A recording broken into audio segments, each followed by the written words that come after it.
You stood in the quiet once and made a promise? Never again. You felt resolute, clear, unshakable. 3 days passed, maybe 7, and then you stumbled. The same weakness, the same doorway, the same aftermath. But this time, it was heavier. Not just guilt, exposure. You don't merely feel like someone who failed. You feel counterfeit. And the whisper in your mind has changed its tone. It no longer says, try harder. It says, if you truly belonged to God, this would be gone.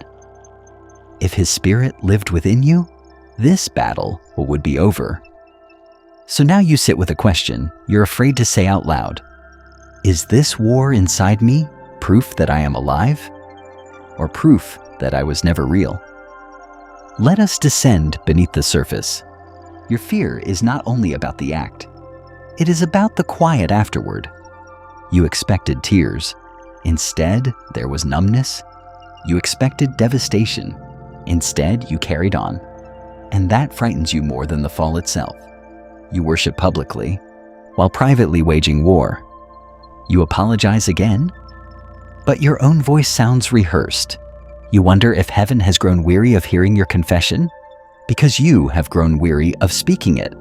But hear this carefully. If your heart were truly stone, you would not be listening right now. A lifeless body does not resist a current. It drifts, it yields. It never strains against the tide. Only something breathing pushes against the flow. Your exhaustion is not evidence of death. It is evidence of resistance. Your hatred of the sin is not hypocrisy. It is hunger for holiness. Those who are spiritually numb do not wrestle. They negotiate, they adapt, they surrender quietly. But you are still grappling, and conflict is not clean. Even the apostle wrote of this tension. In Romans 7:19, the confession echoes, I do not do the good I desire, but the evil I despise. I continue to practice. Notice the tense? Not I used to struggle, but I do. The presence of battle does not mean absence of salvation. It means the throne has changed hands. The flesh may shout, but it no longer rules. The war exists. The outcome does not waver. So why does the habit feel stronger than your prayers? Because you have been trying to restrain behavior, while God is after transformation of affection. You are fighting shadows with clenched fists. Don't look, don't think, don't fall. But whatever you fix your gaze upon grows. Tell a mind not to imagine something, and it paints the picture brighter. You have tried to evict darkness by wrestling it, but darkness is not expelled by force. It retreats when light arrives. You do not overcome lesser loves by hatred alone. You overcome them by discovering a greater one. Sin loses its grip when Christ becomes more captivating than the craving. But shame has convinced you that you must feel miserable before you may feel loved. And that is the snare. You believe prolonged sorrow proves sincerity, so you punish yourself, withdraw, avoid prayer.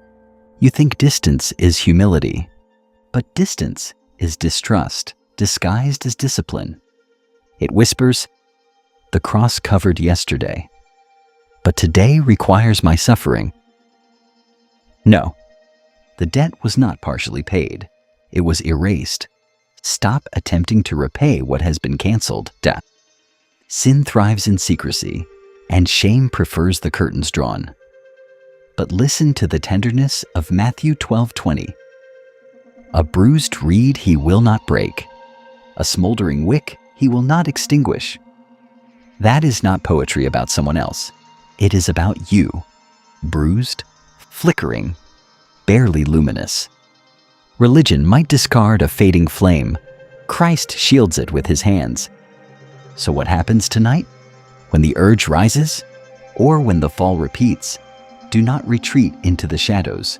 Advance toward the light. The adversary says, clean yourself before you pray.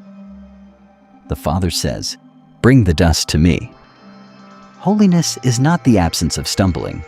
It is the refusal to remain seated in the dirt. You are not flawless, but you are not unchanged. You limp, yet you move forward. The Father is not fixated on the moment you fell. He is watching the direction you rise. And now the silence must break. Isolation is the enemy's favorite weapon. He tells you no one else knows this ache. No one else fights this hard. No one else fails this often. He is lying. So let your voice become defiance. Not for attention, for declaration. Write it, speak it, own it. I am still in the fight. Those words are not desperation. They are warfare. The dead do not declare battle, but you just did. Stand again.